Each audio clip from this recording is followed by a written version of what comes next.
Selamat datang pada mata kuliah Metodologi Penelitian Pengembangan. Pada mata kuliah ini kita akan mengkaji apa, mengapa, dan bagaimana terkait tentang metodologi penelitian pengembangan.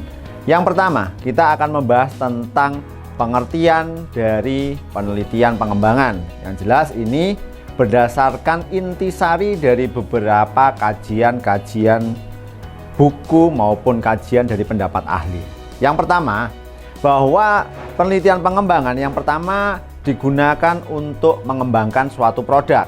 Artinya, pada saat kita membutuhkan suatu produk yang akan diimplementasikan pada entah itu pada kelas, entah itu pada satu institusi yang membutuhkan, maka kita harus menggunakan satu rangkaian penelitian yang kita sebut dengan metodologi penelitian pengembangan.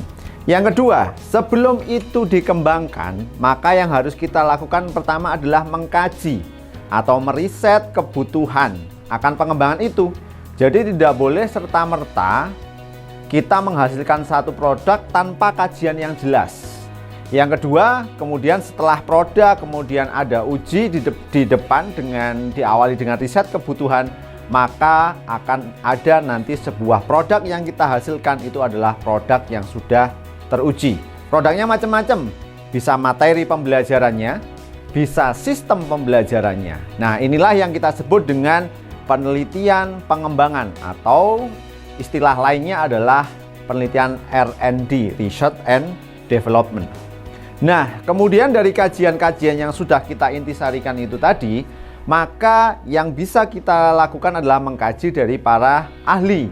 Ahli mengatakan bahwa penelitian pengembangan ini dimulai dari beberapa definisi.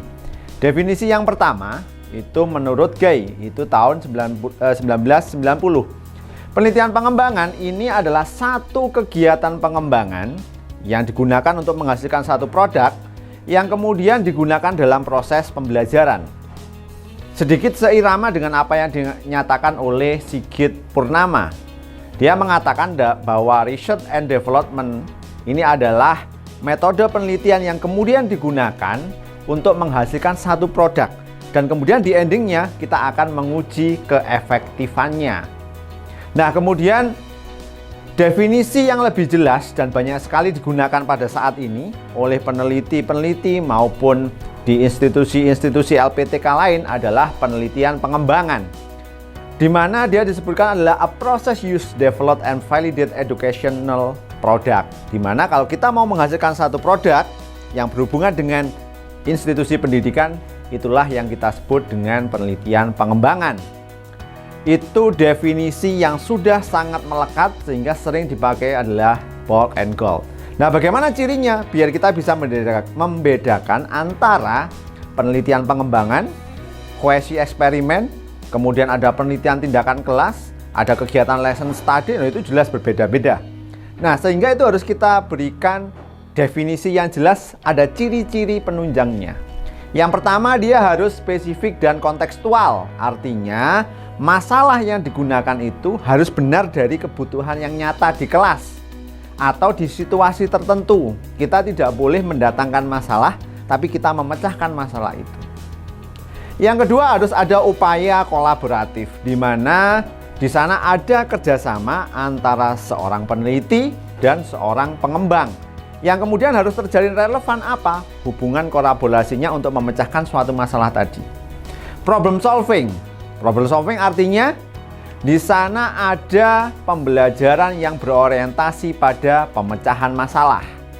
Jadi kita temukan dulu masalahnya dan kemudian kita pecahkan masalah itu dengan R&D atau penelitian pengembangan. Dan yang terakhir harus ada syaratnya nih. Kalau semuanya sudah dilakukan, maka yang perlu dilakukan adalah menghasilkan suatu produk, sehingga penelitian kita based on produk. Itu ciri-ciri utamanya. Berlanjut pada yang lain, yaitu berdasarkan tujuannya. Paling tidak kita mencatat ada 4 tujuan dari penelitian pengembangan ini. Yang pertama, bagaimana nanti kita akan menghasilkan satu produk. Ini kata kunci, harus ada produknya.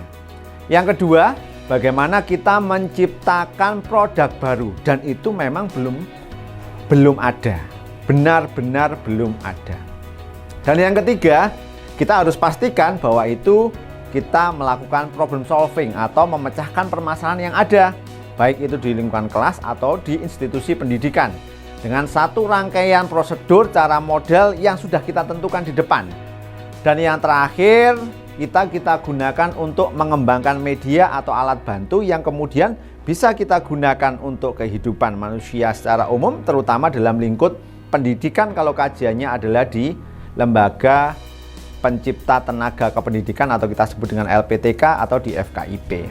Nah, selanjutnya komponen, kalau kita berbicara tentang komponen utama dari penelitian pengembangan ini, maka apa yang harus ada? Yang pertama, model pengembangannya di depan harus sudah kita pilih. Jadi penelitian pengembangan itu tidak single, tidak ada mazhab yang tunggal. Jadi dia ada banyak sekali, tinggal kita menentukan sesuai dengan kebutuhan kita, siapa yang kita anut dan bagaimana cara kerjanya. Sehingga model pengembangan itu akan menentukan prosedur pengembangan yang kita gunakan. Artinya kita pilih satu model, kemudian langkah-langkahnya sudah kita pastikan kita mengikutinya. Dan kita harus konsisten. Dan yang ketiga itu ada uji coba produk. Nah, selanjutnya apalagi komponen utamanya? Komponen utama selanjutnya berarti kita mencakup ke arah karakteristik. Kalau tadi sudah ditemukan model yang dipakai apa, cara mengerjakannya bagaimana, produknya sudah ada, berarti karakteristik yang lain apa? Nah, ini definisinya macam-macam. Berarti karakteristiknya adalah bagaimana masalah yang ingin kita pecahkan itu benar-benar ada dan kita memecahkan dengan cara yang inovatif. Nah, dalam sains tentu kita tahu untuk memecahkan masalah harus ada cara atau urutan untuk berpikirnya. Bagaimana caranya? Ya, kita harus menggunakan satu metode yang jelas dan bisa dipertanggungjawabkan. Dan yang kedua bagaimana? Yang kedua adalah misalkan kita mau mengembangkan satu model pembelajaran, pendekatan atau metode pembelajaran sekalipun, bahkan media pembelajaran, itu kita tidak bisa serta-merta. Kita harus mencari teorinya dulu, kita tarik kemudian ke arah implementasi, bahkan ke sintaks, itu semuanya harus kita pertanggungjawabkan dan kita yakini betul bahwa itu bisa kita kembangkan dan berpengaruh positif. Itu kata-kata kuncinya. Kalau pengembangan kita ternyata ke arah negatif, tentu itu tidak akan bermanfaat. Nah, selanjutnya adalah kegiatan ini juga akan ada revisi produknya. Kalau produk kita sudah kita hasilkan dan kita yakin bagus, misalkan adalah media pembelajaran, tapi belum tentu apa yang sudah kita hasilkan itu bisa berdampak dengan sangat baik seperti yang kita harapkan. Sehingga kalau belum baik, berdasarkan masukan dari para validator atau orang-orang yang ahli di bidangnya, kita bisa merevisinya. Dan yang terakhir, jangan lupa bahwa penelitian pengembangan ini tidak mengkaji suatu teori, tidak seperti quasi eksperimen atau eksperimen semu yang mewajibkan kita untuk kemudian mengkaji atau menguji suatu teori. Jadi itu perbedaannya dengan penelitian-penelitian yang lain.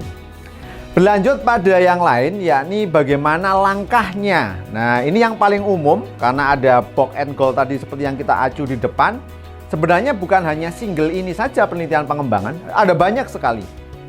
Ada yang menurut ahli dalam negeri Indonesia ada yang menurut dalam luar negeri ada. Tapi ini adalah langkah yang umum. Jadi yang lain bisa ditambahkan atau minimal mirip dan kita boleh menentukan berdasarkan kebutuhan kita.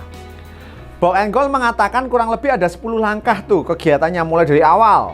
Itu adalah kita studi pendahuluan.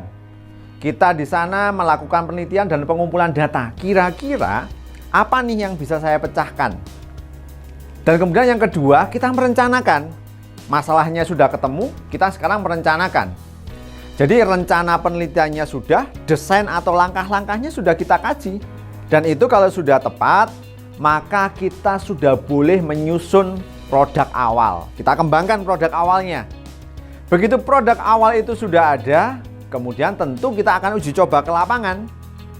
Nah, uji coba ke lapangan nanti ini dalam skup yang kecil dulu untuk mengkaji apakah produk yang kita hasilkan itu sudah baik atau belum. Kalau belum, berarti kita melakukan apa? Revisi. Kemudian setelah revisi, kita uji lapang lagi. Jadi beberapa kali kita balik ke lapangan karena memang harus real begitu dan jelas dengan kebutuhan lapangan. Kemudian kita kembali merevisi hasil uji lapangan. Jadi beberapa kali kita melakukan itu untuk apa? Menjamin bahwa produk yang kita hasilkan adalah produk yang terbaik. Dan yang terakhir kita melakukan uji kelayakan. Ini biasanya kita minta pendapat ahli. Kemudian kita revisi lagi berdasarkan masukan dari para ahli, sehingga nanti di endingnya kita sudah siap untuk melakukan diseminasi. Diseminasi ini sama dengan sosialisasi produk. Bisa ke pengguna atau ke siswa langsung atau siapapun yang nanti akan dirasa menggunakan produk ini. Nah, kemudian bagaimana setelah langkah-langkah itu selesai? Berarti setiap penelitian atau kita mengkaji satu teori atau kita melakukan penelitian pengembangan pasti ada kelebihannya. Kelebihannya apa? Dia real sesuai dengan kondisi dan kebutuhan nyata di lapangan. Itu keunggulan yang pertama. Yang kedua, dia mampu untuk menjadi guiding kita menghasilkan satu produk yang baru. Dan yang ketiga, dengan ini karena caranya relatif mudah, mendorong untuk banyak adanya inovasi terutama di bidang-bidang pendidikan karena dia sesuai aktual dan kekinian. Nah, kelebihan yang lain apa? Ini dia menjadi penghubung antara penelitian yang bersifat teoritis dengan penelitian yang sifatnya di lapangan. Yang menjembatani siapa? Ya, penelitian pengembangan ini. Nah, kemudian kekurangannya karena dia tadi sudah dikatakan dia harus spesifik pada satu keadaan, maka dia tidak bisa digeneralisir. Itu yang pertama ya, poin yang B. Nggak bisa kita permasalahan yang di tempat A kita bawa ke tempat B, nggak bisa. Kenapa? Karena kebutuhannya berbeda, masalahnya berbeda. Yang poin A, waktunya panjang, karena tadi kita lihat bong and goal aja ada 10. Nah, 10-10-nya harus kita lalui, tidak boleh kita loncati atau kita balik.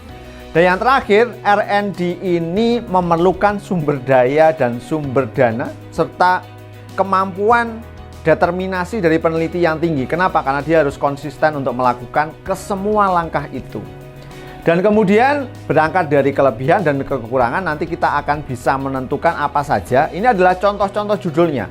Penelitian pengembangan itu apa sih kalau dalam daya lingkung di Fakultas Keguruan dan Ilmu Pendidikan atau dalam bidang pendidikan? Yang pertama misalkan kita mengembangkan satu aplikasi Android. Nah, jadi untuk Android itu bisa dipakai oleh siswa, kita tidak serta-merta untuk bisa menggunakannya langsung ke mahasiswa atau ke siswa. Dia harus melalui langkah-langkah yang di depan tadi. Dari uji di lapangan sampai bagaimana produk itu kita lakukan diseminasi. Kemudian kalau kita ternyata mau mengembangkan satu media pembelajaran, CD interaktif misalkan ya, atau kita sekarang menggunakan augmented reality, ya itu kita juga menggunakan ini, penelitian pengembangan. Atau kita mau mengembangkan pembelajaran berbasis mobile learning, kita menggunakan Android, kita bisa menggunakan penelitian ini. Ini lagi yang kekinian ya. Yang lain ada banyak, ada buku, ada model pembelajaran, itu kita juga melakukan satu penelitian pengembangan. Nah, inilah contoh-contoh atau aplikasi dari penelitian pengembangan yang kemudian kita bisa implementasikan secara luas di bidang pendidikan, dan karena dia dibuktikan dengan cara ilmiah, dia bisa dipertanggungjawabkan dan dia applicable di lapangan. Demikian yang bisa saya sampaikan pada kesempatan ini. Sampai jumpa pada perkuliahan yang akan datang.